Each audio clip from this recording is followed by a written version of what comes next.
Hello everyone, this is Lala, and I am finally going to rank the first season of the reboot.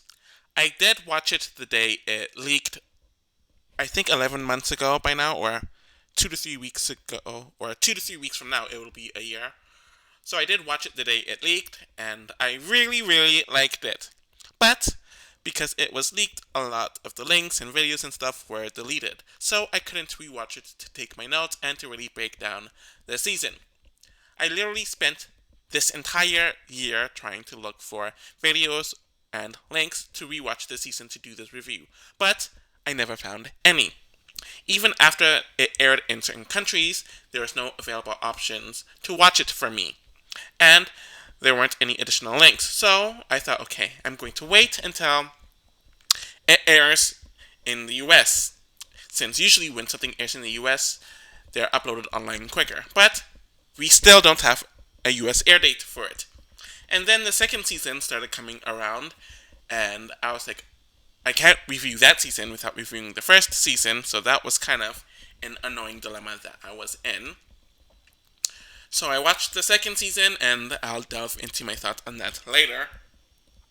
And I found a few links to rewatch the first season, and I think this was around the time the second season was airing, or a bit before it aired, but then that link deleted. So I had to wait a few months, and I had to buy a subscription, or a free trial, to a streaming service so I could rewatch the season.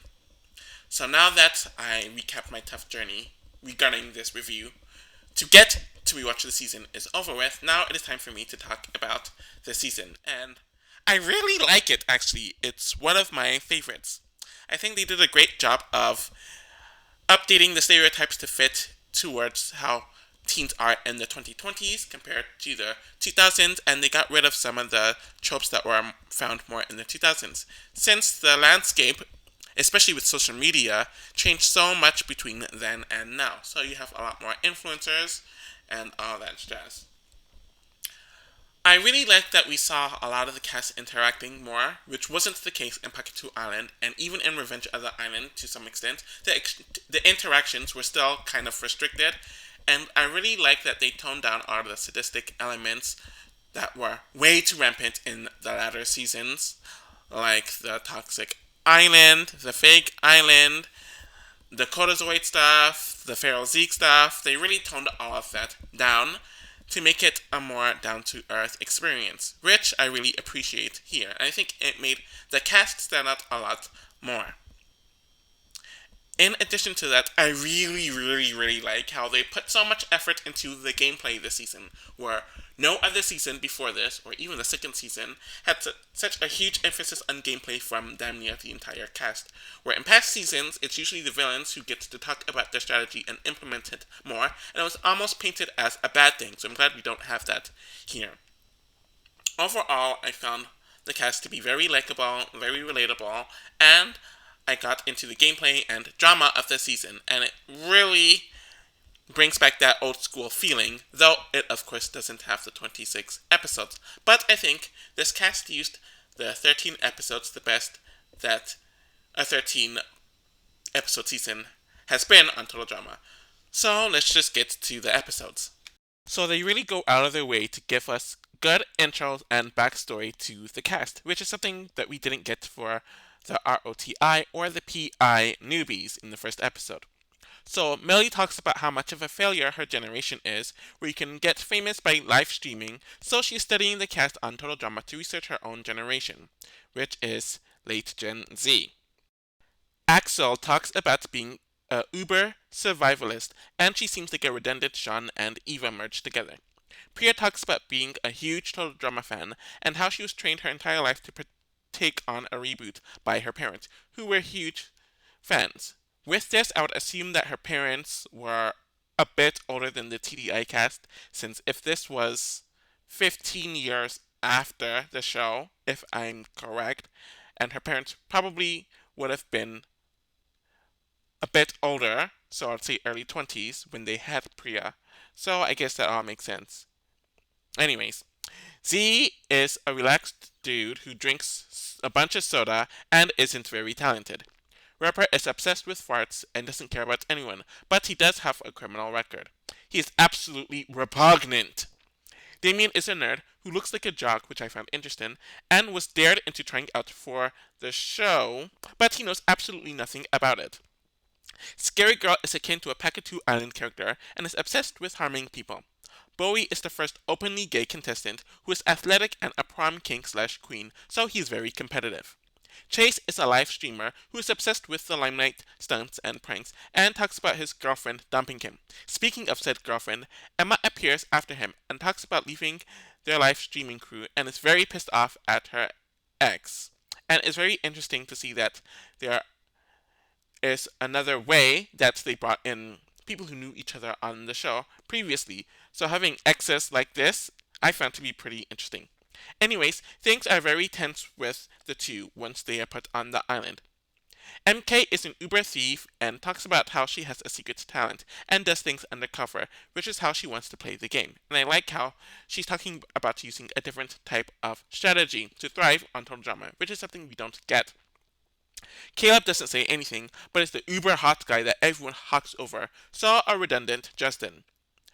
Raj and Wayne are hockey bros who aren't very bright and are akin to Katie and Sadie, with Tyler's personality. Nichelle is a teen actress and is a very unique archetype, so props to the producers for that. Julia is a positivity influencer who loves Mother Earth and self-discovery, and is phone obsessed like Dakota was. The Frogs of Death team consists of Bowie, Caleb, Emma, Julia, MK, Nichelle, Raj, and Wayne, while the Froze's Trout team consists of Axel, Chase, Damien, Melly, Priya, Ripper, Scary Girl, and Z. We have a few interactions of Axel's dislike for Ripper and the start of Priya and Melly's friendship. Rain and Raj are talking about the hotties, and Bowie interrupts, mentioning that they can continue talking about him. So clearly a wink wink, nudge nudge. Bowie wants the tea of Emma and Chase, and is the start of his friendship and allegiance with Emma. The challenge in itself isn't very notable in my opinion, as two people from each team have to direct the rest of their blindfolded teammates through the course, and a few of the others bring a bucket up. Emma gets distracted by Chase, who does not understand why Emma is mad at him. She reveals that he cut the brakes on her car, and he doesn't get why she's still mad about it. Yikes. The ferocious Trout win the challenge, so the Frogs of Death have to vote someone out. Emma is in the bottom two, and Caleb ends up getting voted out.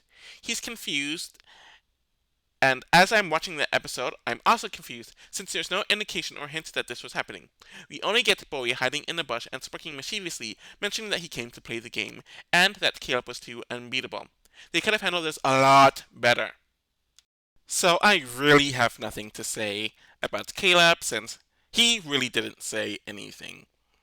It's clear that they didn't have much to do, or they didn't have much for him to do in this season, so they made him a shock first boot. But since this reboot was greenlit for 2 seasons, it's clearly a hint that we would see a lot more of him in the second season, just like Justin. And they kept on mentioning that he was a threat, so it's clearly some sort of foreshadowing. But when it comes to here, there's no purpose for him, so moving on. So I found episode 2 to be a pretty good episode for what it was, though it was relatively simplistic. Both Emma and Bowie are saddened that Caleb is gone, and he tells Emma to secure safety, but he wants to know more about the breakup with Chase, and wants to help her not get upset. Actually, no, that's a lie. He wants her to get upset so they can win the challenge, if I'm remembering this correctly. Ripper decides to pick on Millie for writing and having a book, since he hates nerds, which whatever. But Damien isn't here for it, and they both have to deal with Ripper trying to have a fart record, which is so lovely. He is horrible. Anyways, he ends up making fun of Damien for being an undercover nerd. Axel forces her team to eat the squirrels that she killed and cooked, which is showing her poor social game. MK stole Julia's phone and is connecting it to the confessional to see everyone's confessionals, which is very unique and interesting when it comes to strategy, and I like this new twist on things. I really do like the challenge, as the two teams are shooting cabbage at one another to not only knock over the other teammates, but to sink their ship. It's very simplistic, but you get a lot of decent interactions and humor. Ripper and Axel continue to fight, and she kicks him off the boat. And I was honestly actually on her side on this, but the ferocious trout do not like this.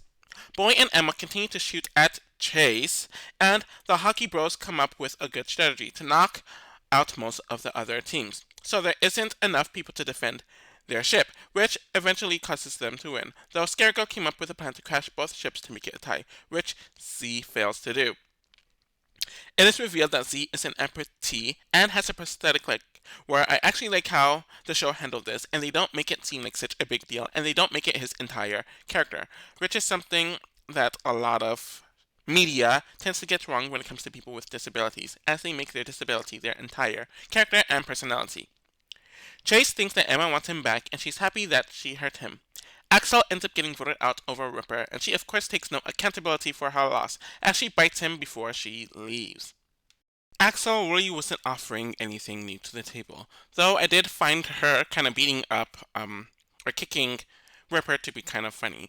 But in general, she had very poor social skills. She didn't really have any other notable interactions, and while she was strong physically, she didn't offer anything else, and she was way too emotional to make much of an impact. In general, she was just a fodder character who's somewhat pleasant but kind of forgettable in the grand scheme of things regarding the season. So I don't think episode 3 is the strongest episode, especially compared to the first two episodes, since everything's just so heavily foreshadowed. There's a lot of focus on Nichelle and her stunts, which she is discussing with Emma, Wayne, and Raj, which is a sign that she's going to do well in this episode or really poorly. Priya is working out while eating, and Millie talks about how she is training really hard. Priya talks about how winning the show is her parents' dream and that they want her to do the reality TV circuit afterwards, though Priya just wants to go to med school. Millie is jotting all this down, which Priya is curious about, which will be important for later on in the season. Z lies to Damien and Chase about how he lost his leg because it makes him sound cool, and I guess it's a good social move. We get the start of Raj and Bowie, as the latter is complaining about the food, and Raj states that he ate worse while getting food on Bowie's shirt. Raj tries wiping it, though ends up caressing his chest, and they somewhat end up holding hands before Wayne interrupts them. Millie writes about the situation and mentions that humanity is done for. So, the challenge involves Julia and Damien being locked into a glass booth while the others having to run an obstacle course where the end of the course involves the team getting the numbers to unleash the code to let Julia and Damien out. Ripper decides to be sexist with the order of choice, claiming that men are the strongest and that women are the weakest. Ugh. Millie mentions performing in the middle since people are targeted by doing the best or the worst, which is actually true in these competitive reality TV shows. And Chase is trying to win Emma over. Damien is trying to get voted out since he is too in over his head, and the Frogs of Death are in the lead, but are expecting Nichelle to perform well since she's an action star. Of course, she underperforms since it's all fake, which she admits to never doing her own stunts, and starts doing well once Emma gives her a pep talk. The challenge was okay, but the Ferocious Trout team wins. It is clear that Nichelle is getting voted out, and right when she's about to get into an epiphany, she blames her stuntman Jerry. There's also some mention of MK not being a team player, so that's something to look out for in the future. I feel like Nichelle is the only one out of the so-called early boots to have somewhat of an arc and have some sort of development where she had this really humbling moment where she had to take her L and realize that there's more to the world than acting, and she actually had to develop other skills. But of course, that was all used as a reason to boot her, and with there being 2 seasons and everyone coming back, it gave off the perception that there'd be more to develop her in the future season. But she was fine enough for an early boot fodder, especially compared to the others, so that's all I have to say. In my opinion, episode 4 is another solid to good episode in the season. So Chase, Millie, and Priya are talking about Nichelle doing poorly and her situation, and Chase tries to compare Nichelle to himself for some weird reason. Millie tells Chase that he was wrong with what he did to Emma, and he tells Millie that she needs to try to make friends better, or try better to make friends, but Priya ends up defending Melly. Millie and Priya decide to be allies, and the Hockey Bros are still in shock about Nishal not being an action hero, where MK, in a very funny way, tells them that it's just acting, and the way they react is just hilarious. We have more banter with Chase and Emma as he tries to win her back, and she refuses, but Bowie tells her that she thinks too much about Chase, which I definitely agree with. Priya wants down the dynamics of the ferocious trout, with Chase and Ripper having a bromance, Damien wanting to be voted out, and Z being a wild card, so they have to win over Scary Girl for a vote. Like I said before, I like the more strategic focus of the season compared to the past seasons. Priya tries speaking to Scary Girl, who smells her nervousness. Z tries to translate for Priya, but it makes Scary Girl want to harm her even more. The challenge is that each team has to steal the other team's skull and avoiding the booby traps. The Hockey Bros come up with a plan, and no one on Frogs of Death understood anything. Scary Girl is obsessed with hurting a bunch of the contestants, and she sees Damien, who's on her team, but she gets carried away. Raj, Wayne, and Bowie are working together, and Bowie ends up on top of Raj to protect him. So clearly the chemistry is growing here. Wayne mentions in a confessional that he's pretty sure that Raj is gay, and he wants to be told this by his friend. Ripper decides to use his farts as a defense mechanism, and then uses Priya as a human shield, which definitely has him on a crossroads for the rest of the season. Scaregirl gets a skull that Ripper took and decides to give it a makeover, instead of giving it to Chris. Emma ends up giving the skull to Chris for the Frogs of Death, and MK isn't given any of her props by the team for using the shields. And this is just another sign of MK's poor social game. Ripper and most of the guys are pissed off at Scaregirl for losing the challenge, though Priya rants about Ripper being an awful person. Scaregirl is voted out, and after her rant, she leaves calmly. Priya mentions that the votes doesn't make sense, and it's clear that Millie voted differently than how Priya expected her to vote, as Ripper was supposed to be gone. Honestly, there's not much to say about Scary Girl, as she would have fit in a lot more on the Pack 2 Island cast than this cast, since she isn't realistic whatsoever, and her main thing is that she's obsessed with harming and borderline murdering people, so yeah, there's not much to do with her. She was clearly in her own world, and she definitely did not last too long, so I'm more than fine with her going here, though she had her somewhat entertaining moments. But in general, she's never going to be a character that I would jive with, just due to how too unrealistic and ridiculous she is. Episode 5 is easily the worst episode of the season, and it's arguably the most immature episode of the entire series, which says a lot since the franchise is 17 years old at this point, and we've had some outright gross episodes. So we see Priya training Millie for the challenges, and of course Millie is not handling it well, though she's only doing this so she can stay on the island longer, so she can research more on teens. We have somewhat of a hint about Damien and Priya, which the shippers hold on to the state, where he compliments her as well as Millie, but he's mainly doing this as a campaign for their team to vote him out. Priya is still obsessed about getting rid of Ripper after what he did in the last challenge. Julia is still acting like a Zen influencer, and she starts getting grossed out by the hockey dudes, as she tells them what matters on the inside, and they are talking about that being their poop, which, yuck. Unfortunately, the talk about farts by the Hockey Bros was just a hint that this episode was all about farts, which is why they are fed beans in the morning. Ripper makes fun of Damien for being a nerd again, and tries to flirt with Emma weirdly, and it's just yuck. Trace asks Z about how to win his ex-girlfriend back, admitting that he does miss Emma. We have a bunch of scenes of them trying to hold back their farts, and it ends up with Z having to hold Chase's buttocks. I guess it's nice seeing their friendship, though it's under gross circumstances. Anyways, they have to escape from a bunch of raptors. Julia is stuck with the Hockey Bros. Emma and Bowie are of course together, with Millie, Priya, and Damien being together. Rain wants Raj to tell him that he is gay or bisexual, but Raj isn't even thinking about that, or it's not on his mind frame. Millie finally gathers information throughout the confessionals as she knows. Sorry. MK finally gathers information throughout the confessionals through her video surveillance stuff over the past 3 episodes, and she realizes that Millie didn't vote with Priya on the last vote. She is writing a thesis paper throwing everyone under the bus, and Julia is not the peace influencer that she pretended to be.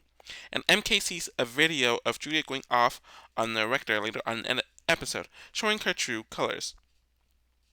Chase is remorseful for leaving Z behind, and he is ranting his sorrows in front of everyone, which pisses Emma off since he doesn't feel remorseful for what he did to her. In addition to MK recording Julia's rant and putting it on social media, Bowie also sees it and says that he won't expose Julia. The Frogs of Death ends up winning the challenge. Raj and Bowie flirt more, and Julia realizes that someone posted her rant on her social media. Damien is voted out after he saves the team from the rector right when he was getting into the game again, since people still thought he wanted to go home, which is obviously what we all predicted. Damien always had a sense of likability, even though he himself didn't really have a whole lot to do, as his gimmick was not being in to the game, as he was in over his head, but of course once he started getting into it, he was of course going to be sent home. I like that they made him look like a jock, but he was really a nerd, and I wish they really delved more into that.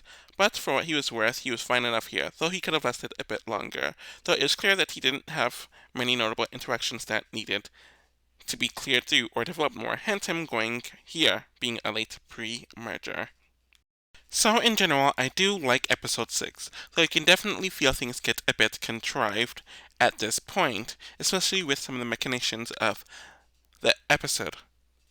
So Julia is relieved that she can finally be herself now, and people are talking about Damien's exit, and we have more closeness between Millie and Priya. Julia smacks Boy after he throws shade at her, insulting people, and she angrily asks who posted the video about her yelling at the director, which no one of course fesses up. For some reason, Raj and Wayne are trying to throw up their beards. I don't even know how that's plausible, though MK reveals in the confessional that she stole it. Apparently, the entire Frogs of Death team are missing items, and no one knows who it is, and it's very similar to what happened in Revenge of the Island around this point in the season. The challenge is for them to fling themselves into one of the holes, and the furthest less smaller the holes are, the more points they get. Julia is acting extremely bossy because she feels like she doesn't have to use a social game anymore, which is a flaw of hers, since she will win out with her team, so essentially Courtney from TDA. Chase is afraid of the challenge, and Millie is being more efficient due to Priya's advice. Tension between Julia and MK grows, and Bowie ends up having to save Raj from drowning in the pudding, which leads to the two of them kissing, which Wayne ends up seeing. The Forces Trout loses, especially after Julia tries to overexert herself and the team too much, where it seems like she is dead to rights. MK argues with her in the cabin about how Julia blew it for them, and Julia mentions that MK didn't even do the challenge. MK calls her a butt knuckle, and Julia realizes that she's the only person who said it, and it means that MK must have been the one who posted her social media and overheard her. So, Julia goes through MK stuff, and it leads to her exposing MJ right before voting. Bowie ends up throwing Julia's phone in the ocean, and MK is booted, where it apparently revealed that Julia might have stolen some of the other stuff to set up MK. I don't even remember all that. But anyways, this is clearly a Deus Ex Machina to keep Julia around. I loved MK's approach to the game, and I loved how creative she was. She definitely had some fun liners and zingers, though she didn't really interact with too many people throughout the season. So while I would have been fine with her staying longer, it's clear she didn't have much going for herself, so I was fine with her placement here. There's definitely no one like MK, and I really do appreciate how unique she was. So overall, I found her to be a pretty good character and contestant, and her lasting around halfway was fitting for her, especially in this season. She wasn't a hero and she wasn't a villain, so she is perfectly grey and in the middle, which I liked personally. Episode 7 is a relatively solid episode, and I really did like that they merged in the midpoint of the season, where in several of the past seasons they merged a lot later, and it made the seasons worse in my opinion. though it is interesting that they merged with 10 people left. So Priya is training Millie once again, and the cast is told that they are merging. Wayne is still hoping for Raj to tell him that he is gay, but the latter is still very resistant. I find it very interesting that they merged earlier in the reboot seasons compared to later, like some of the other seasons. And I think they wanted to do more cast interactions, but I don't really know if that's for sure. Pretty much the challenge is that they need to get the eggs, and there are a bunch of animals that will try to stop them, so it's kind of a meh challenge. Millie and Priya pair up, Z and Ripper pair up, Julia is planning to get Chase voted off. I don't know why she's targeting him specifically. Emma and Bowie pair up after Emma rejects Chase, who is starting to get that they're really over, despite that being the case for months. And Julia and Chase end up pairing up, and of course the hockey bros are pairing up. We are still dealing with Raj being resistant and Wayne hoping that he tells him the truth. Julia tries to bond with Chase over them being athletic, good looking influencers, though she mentions in the confessional that he is a few tiers lower than her, and he agrees to align with her. Emma rants to Bowie about Chase and she leaves so the new couple could talk, where Bowie tells Raj that they shouldn't get together until after the season, since he might have to vote him out. Julia is manipulating Chase by mentioning that she will help him get back together with Emma, and Emma is trying to get more information out of Bowie's hookup. Julia speaks to Bowie to get him to vote out Chase, and I still don't know why she wants him gone, and she's relying on Emma voting him out. Priya saves Millie from being beaten up by an animal, though Millie admits in the confessional that she wouldn't have done the same. So we have some filler relief of Z dressing up as a bird to distract the other bird. Julia turns on Bowie, and it starts their conflict that will last throughout the rest of the season. Millie becomes immune because Priya agrees to let her be immune, though they showed up at the same time, but Chris only lets one win immunity, though Priya is pissed off that Millie took the immunity that Priya let her take, which is annoying. A bird attacks Raj and Wayne attempts to save him, but both of them get their asses kicked. As they are falling down a cliff, Raj finally tells Wayne that he is gay and he kissed Bowie. Chase and Emma spend a bunch of time together and he apologizes, saying babe, which causes Emma to think that Chase is apologizing to her. But he's apologizing to the chocolate that dropped in the nest. He mentions that he missed her being his girlfriend and she kisses him, so they are back together. It seems like Julie is about to be sent home, which she is aware of, but Wayne and Raj are DQ'd for their injuries. Wayne is pretty much a himbo, someone who's very nice and kind of humorous, but not very smart. He himself didn't really have much to do, as he kept on talking about wanting his friend to come out to him, but he himself didn't really get anything else pertaining a storyline. And I do find it interesting that Tim and Rod were allowed to be very similar and last a lot longer, but Katie and Sadie get so much flack for being the same, and they didn't get any time to develop themselves. But otherwise, Wayne is pretty harmless, though he's a supportive friend and can be good comic relief. Raj is one of the first openly gay contestants on the show, and seeing someone come out and have to deal with that process on the show was very interesting and it could have been portrayed a lot worse. This definitely made him stand out with Wayne and he had a great relationship and dynamic with Bowie, though it could have been developed a bit more. In general, he was very likable and he's still a himbo, which is kind of an interesting archetype because people of South Asian descent are usually portrayed as overtly smart and overtly foreign in media, so I'm glad that didn't really happen here. I think episode 8 is a decent episode, which was on its way to being a good episode, but the so called humor, which really just the gross out stuff, just held it back in my opinion. Chase is very happy that he and Emma are back together, which he's telling to Z and Ripper, as Ripper doesn't care, and Z didn't even realize that they dated beforehand. Julia's social media followers are growing more than ever, and Bowie is not pleased with Raj leaving his mouth guard and the card, but he gets more pleased with it. But he ends up getting distracted. Bowie is speaking to Emma about Raj's mouth guard, though is seeing Emma goo goo at Chase. Julia is blatantly mean and physical to everyone. She's clearly not giving a crap about the social game, and she's just planning on winning all the immunity challenges. Bowie is realizing that Emma and Chase are back together, and he's confused as to why she's back together with him. So it is a food challenge, and they also did this in the episode after the teams ended in Total Drama Island, the original one, and Ripper knows that he is in danger since Priya is still going after him for his actions 4 episodes earlier. Melly drops out of the challenge since she knows that being under the radar is a good strategy for her, and I mentioned that I like seeing different strategies implemented throughout the season, which they never really implemented in the other seasons, and it did work for her, though Priya gets resentful. Julia also knows that she is in danger, so she's trying to gross Z out, who is an eating machine. Chase realizes that Emma thinks that he is sorry for cutting her breaks, though he clarifies that he apologized for the chocolate. This causes for the both of them to be back on bad terms, as they are trying to get one another to throw up, so they won't have to sit beside one another anymore, and they just continue arguing. What ends up making Z throw up is milk, which I just thought was very hilarious. Julia wins the challenge, and Ripper is easily voted off.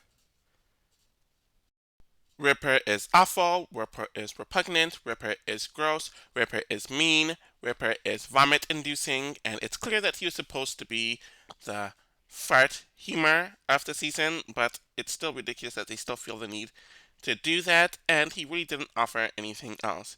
In addition to that, he way overlasted his welcome, as he really didn't offer anything to the season and was just a pain in my ass.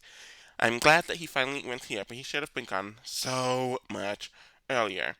He's kind of like Sugar, but not a villain, and isn't as wholesome as Owen, so he's kind of just the worst of the three, and has the worst qualities of the both of them, so ugh. So, for the most part, I found this episode to be very good, as we really got a lot of focus on the strategic side of the game, though how it ended is definitely kind of convoluted. Priya is training Melly, and they're both getting annoyed with one another. Julia offers them both an alliance since she is not working with Bowie, and right as Melly rejects, Priya ends up accepting since Julia will be a shield for them. And she also admits in the confessional that Julia actually competes instead of Melly, so Priya is still holding onto some resentment. But to me, it's just Priya's inability to see other strategies as a viable option. They realize that they need an extra vote to control the majority, and Julia points them out to Z. They approach him for an alliance, and he agrees. Bowie sees the foursome outside, and he tells Emma that she needs to flirt with Chase to get him to align with them, since they need the numbers, and Chase does agree to work with them. Emma and Bowie are of course approaching Z for an alliance as well, and he of course accepts. I like that they're showing a lot more of the gameplay in this season for most of the cast, which has never happened before, especially compared to Total Drama Island, where so many of the votes during the merge portion makes absolutely no sense because they're not showing any of the gameplay for the most part, outside of Heather and even Duncan. So the challenge consists of them having to go down a canoe and then race to the bell at the top of the mountain. Boy and Julia's feud starts heating up at this point, and Chase is knowingly delusional about Emma's words, as her statements are about gameplay, but he's turning it into her wanting to get back with him. Priya is starting to suspect that Z is in another alliance, though Millie convinces her otherwise, and Chase is also starting to suspect that Z is in another alliance, but Emma convinces him otherwise. Boy and Julia get comfortable, or they get comfortable getting physical with one another, as they're just beating the crap out of one another, and Julia ends up winning the challenge again. It seems like one alliance is planning on voting out Boy, while the other alliance is planning on voting out Priya, but none of it ends up mattering, since Z exposes his entire game to everyone, where he came up with a plan for everyone to vote out Chris, since the teams are wrong and it is a system forcing friends to not be friends. Since this is happening before voting and Chris is just annoyed, he allows them to re-vote, which causes everyone to vote out Z, which is clearly just a convoluted way to get rid of him since he was offering no story. Z is just consistently hilarious, and he's one of the funniest people, not only just on this cast, but I think out of everyone to have ever been on Total Drama. He's just very laid back, very easygoing, and while he is kind of dim-witted, they didn't make him too dumb to function. And I really liked how they handled his disability, where they acknowledge it while making it clear that it is not his entire personality or his entire being, as he has so many traits outside of that, and he's still able to do things that everyday people do, while coming up with his own way of doing things, using his disability to his advantage. So I found him to be very unique, and I respect how they handled him. But when it comes to the story element, he's never going to offer much plot. So while he's someone who's not going to go early, he can't carry him too much to the end since he'll just be filler taking up space after a certain point. For what it's worth, I do think episode 10 is a good episode, but I do think it was very foreshadowing as it mainly focused on one storyline heavily. Of course, we have the obligatory training segment between Priya and Millie, though the latter drank all of their water, causing Priya to be dehydrated, which Millie doesn't care about, since she gets Priya to carry her despite Priya's condition, and it really just shows a selfishness in Millie that makes her unlikable. The challenge is where they have to stand on the log longer than everyone else, and we have Chase still trying to win Emma back, which is just really annoying at this point. Millie wants to bow out, and Priya pretty much tells her not to. Emma pretty much has to lecture Chase about what being selfless is, since it is something that he has never done in his life. Priya realizes that she doesn't know much about Millie at all, though the latter knows everything about her, and it seems like Millie always interviews her. Millie doesn't give Priya much when she asks about her, and rejects Priya asking to read her book. Bowie sees Julia's phone that MJ had, so he throws the chance to get it. A delusional Priya asks Millie why she's in the game, since she doesn't try intelligence, didn't try to make alliances, and she has no strategy, though Millie continues to deflect. We have more context of Chase and Emma's relationship, where all the great things he supposedly did for her were really selfish moves to lose his ego, and as he lists it down, or as she lists it down, it just really comes off as awful. Chase says I love you to the pizza, though Emma thinks using it to her and thinks he knocked everyone else over to give her immunity, though he really did it to get to the pizza. Millie decides to cancel her book as she wrote a great paragraph about Priya since she's her first real friend. Boy finally finds a good confessional through MK's recordings where he sees Millie call Priya needy and her parents' parenting isn't good, since they put her through dangerous situations and it causes Priya to follow their dreams instead of her own dreams, which is all true technically. Chase is voted off, and right when he's finally accepting that things are over with him and Emma, she takes him back. Chase is very selfish, egotistical, and doesn't really prioritize safety and the well being of others. And while he is most definitely an unlikable character, he is a well written and well realized character, since there are a lot of people, especially influencers, who are like him, who will do anything for themselves and will do anything for clout and attention. And I think they handled his story and his arc with Emma pretty well for the most part. He lasted far enough where he was definitely a major character and he had his own interactions with other people, but he didn't overstay his welcome. So overall, while I don't really like him, I did find him humorous at times and found his role interesting towards what he contributed to the season. Episode 11, in my opinion, is one of the weaker meh episodes of the season, as there's one person who sticks out like a sore thumb, and it's clear what is going to happen. Julia is annoyed with Priya and Millie's friendship and their bracelets, and she rants in the confessional about not needing friends, which is ironic because of what we see in the next season. Boy and Emma talk about her being back with Chase, and he claims that she wasted his time, since her entire act this summer was because she really wanted Chase back. Julia tells Emma that Boy voted off Chase, and she thinks that Julia is trying to mess with her, though Julia outright states that she's with Priya and Millie, so Emma or Bori is going home. The challenge is about the contestants getting a selfie with a dangerous animal, and different animals have different points, so the person with the most points wins immunity. Emma gives Boy a chance to be honest with her about his vote, and he lies about it, since he needs the alliance, and she states that if someone who's close to her votes for someone else who's close to her, it would be a problem. Julia tries to get the best friends to vote out one of Emma and Bowie, but they tell her to screw off because they don't like her, which is a dumb idea on their part. Bowie and Emma get into an argument about how he always hated Chase due to the awful things she said, and she claims that Bowie was jealous, where he admits that he never liked Chase, and she's pathetic for taking him back, which is why he lost respect for her. And it's actually kind of sad, since a situation like this happens a lot, where one friend tells another friend about their bad issues with their boyfriend or their ex-boyfriend or their partner, but they end up taking the partner back and falls out with the friend. She ends up rejecting Boy's lines. Julia ends up winning the challenge, which is eye roll since they're clearly just giving her a bunch of challenges, so they can excuse her making it further. And Emma is voted out because she perceived as a threat. Really, she had no more plot relevance without Chase. While I don't like how physical Emma got with Chase throughout the season at points, though this is something that total drama tends to do with their female characters against their male partners or ex-partners, I did find her likable throughout a majority of the season, as she really was getting into the game. She really had a likable, friendly quality to her, while also showing that desperation that a lot of teenagers have when it comes to romance, where they make a lot of dumb decisions, and it just shows a lot more of their insecurities. At the same time, I wish they showed more of her without Chase, and it becomes a problem this season, and especially the next season, because it's clear that she is one of those characters where everything about her is tied to someone else, instead of them having really their own arc, or personality, or any agency of their own. Episode is a pretty meh episode, but it's the end game and there's really not a whole lot to do. Millie and Priya decide to dress as superheroes or whatever because they went to the Final Four together, and while they expect Julia and Bowie to convince them to vote the other off, Bowie has other plans via Millie's book. But he doesn't want it to help Julia either, so he's contemplating on how he's going to use this.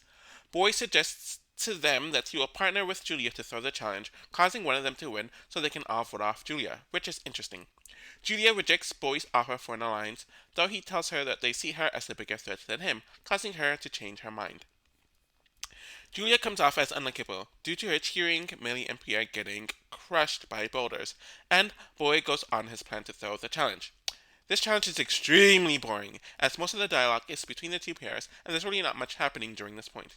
Because Millie lost a bunch of tokens for the two of them throughout the challenge, she decides to go down in the river to get most of them, and she wants to save Priya from being eliminated. Priya wins immunity and Julia is voted off, where she's genuinely blindsided by Boy. After Julia is gone, Boy drops a gift to Priya, where it is Millie's notebook, where she sees what Millie thought and wrote about her and her family, which leads to an argument. Julia was definitely entertaining throughout the season, and I think she used the main influencer archetype, where they put on a positive image for social media and for clout, though they're completely different behind the scenes, and I really find it interesting how she felt relieved once she was exposed, and then she went all out to be herself. And you can tell that she wasn't pretending to be someone else for strategic purposes, a la an Alejandro in World Tour, but because that's how she decided to build her brand. And I don't know how good she is as an actual villain, since I do think she definitely had a lot of plot armor and random conveniences in her favor, but I really do like how she embraced being more strategic. And I really liked her dynamics with a lot of the people on the season. She definitely made things a lot more fun and interesting than they otherwise would have been, so I really like her. I think for a finale, especially with the history of total drama finales, this one is a pretty good one.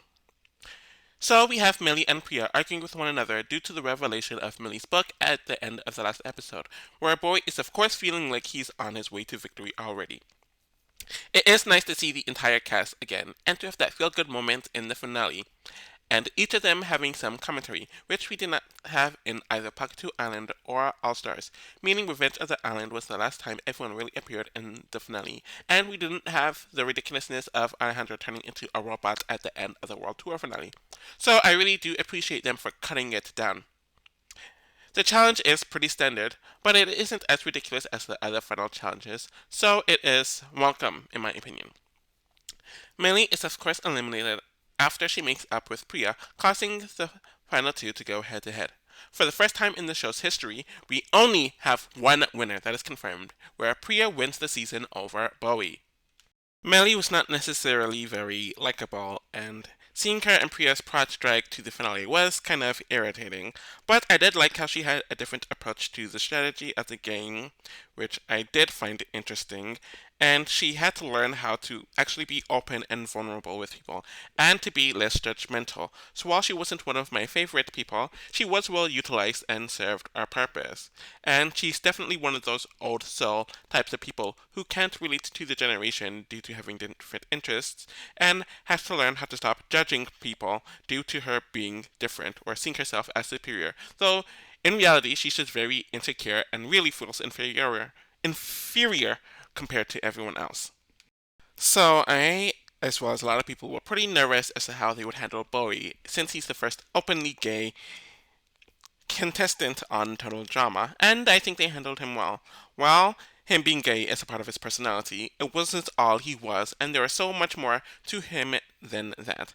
I really liked how he played the game and how he was competitive and willing to do low down things, but he wasn't an awful or a bad person, and his relationship with Watch, while could have used a bit more development, was handled pretty well from what I could see, and from the time that we got of them.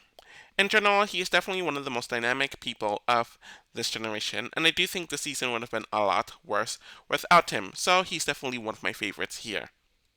Priya is definitely interesting because she is the result of people who are fans of reality TV and social media. So I feel like she's kind of the dichotomy of the social media kid or the kid of reality stars or the kid of reality star fans, where they're pushing their kids to get this fame that the kid doesn't really want.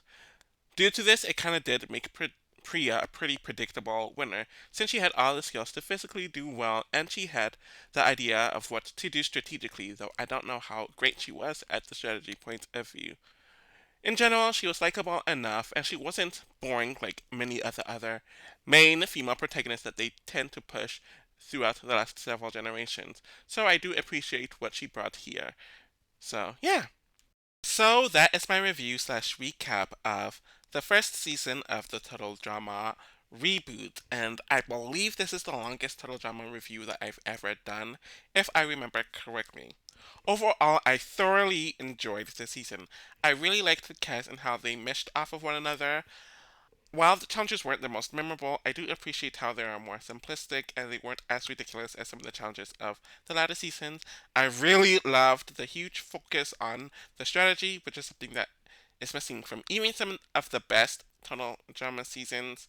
And I really like how they updated the stereotypes and the archetypes for the 2020s and for the mid to late Gen Z audience. So overall, I found it refreshing. So after this, I'm definitely going to do my game player tier rankings for the season. I can't believe that I started the game player tier rankings with Total Drama, though I'm pretty sure I'm more comfortable with using it for Big Brother, but that's beside the point. After that, I will definitely be reviewing slash recapping season 2 and then doing a game player tier ranking for that. And I'm pretty sure I'm going to be updating all the lists I made of the Total Drama seasons pertaining the teams, the seasons, and all the other categories that I've broken down. Since I have to include 2 seasons, since these might be the last ones we ever get, so that will be an interesting journey. You can watch all of my prior Total Drama content in the videos either above or click on my profile to find the Total Drama playlist. And I'll definitely be continuing to make Big Brother Canada content, Big Brother US content, and some other content that doesn't involve that or reality TV. So be on the lookout. Thank you all for watching, and I'll definitely be back with something soon.